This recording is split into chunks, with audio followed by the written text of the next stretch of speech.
வணக்கம் சினிபாட் தமிழ் நேயர்களே, சிகரம் தொட்ட தமிழ் சினிமா நிகழ்ச்சியோட 6வது எபிசோடுக்கு உங்களை அன்புடன் வரவேற்கிறேன். இன்றைக்கி நம்ம 1965 ஆண்டு ஜூலை 9 அன்று நம்ம மக்கள் திலகம் எம்ஜிஆர் நடிப்பில் வெளிவந்த ஒரு பிக் பட்ஜெட் படமான 1000ல் ஒருவன் படத்தை பற்றி பார்க்க போகிறோம்.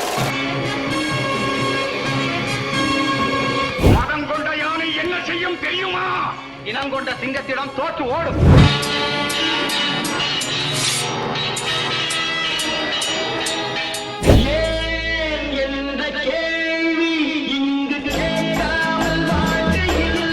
உங்களுக்கு என் மனநிலை புரியவில்லையா?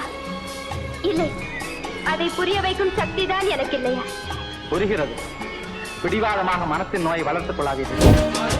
அந்த பறவை போல ஆட வேண்டும், இதோ இந்த அலைகள் போல ஆட வேண்டும். உடல் இந்த கடலுக்கு சொந்தம், இந்த அழகு மயில் எனக்கே சொந்தம்.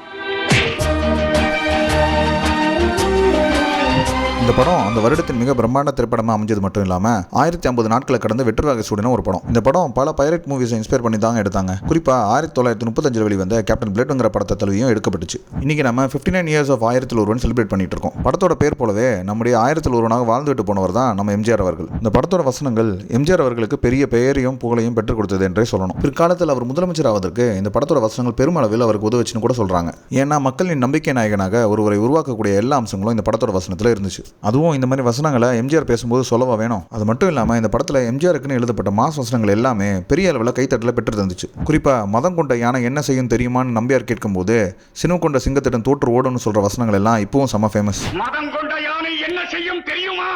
இனம் கொண்ட சிங்கத்திடம் தோற்று ஓடும். இந்த படத்தோட வெற்றிக்கு வசனங்கள் ஒரு பெரிய காரணம்னே சொல்லணுங்க. இந்த படத்தோட வசனகர்த்தா திரு ஆர்.கே. சண்முகம் அவர்கள். இந்த படத்துக்கு அப்புறம் இவர் எம்ஜிஆரோட படத்துக்கு ஆஸ்தான வசனகர்த்தாவே மாறிட்டாராம். இந்த படத்துல முன்னாள் முதலமைச்சர் எம்ஜிஆருக்கு ஜோடியா நடிச்சது வேற யாரும் இல்லைங்க.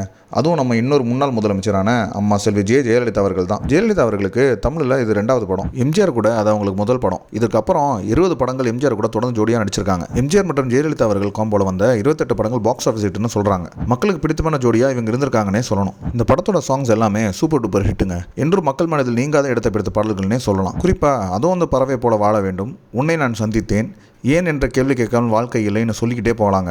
எல்லா பாடல்களும் வேற லெவலாக அமைஞ்சது இந்த படத்துக்கு. இந்த படத்தோட மியூசிக் டைரக்டர்ஸ் விஸ்வநாதன் மற்றும் ராமமூர்த்தி அவர்கள். இருவரும் சேர்ந்து ஒர்க் பண்ண கடைசி படமும் இதுவே. இந்த படத்தோட பாடல்கள் எல்லாமே எழுதியது கவிஞர் கண்ணதாசன் மற்றும் வாலி அவர்கள்.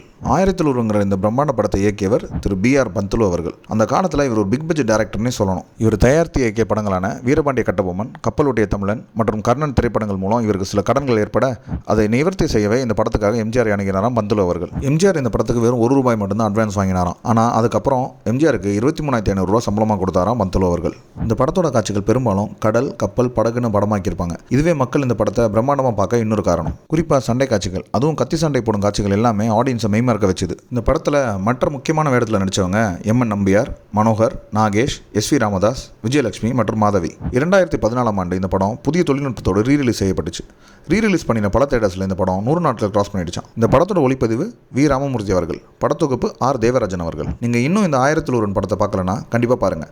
மீண்டும் ஒரு நல்ல திரைப்படத்தோடு சிகரம் தொட்ட தமிழ் சினிமா நிகழ்ச்சியில் சந்திக்கலாம். இந்த தொகுப்பு உங்களுக்கு பிடிச்சிருந்தா சினிபாட் தமிழ் சேனலை சப்ஸ்கிரைப் பண்ணுங்கள், லைக் பண்ணுங்கள், பெல் பட்டனை கிளிக் பண்ணுங்கள். நன்றி, வணக்கம்.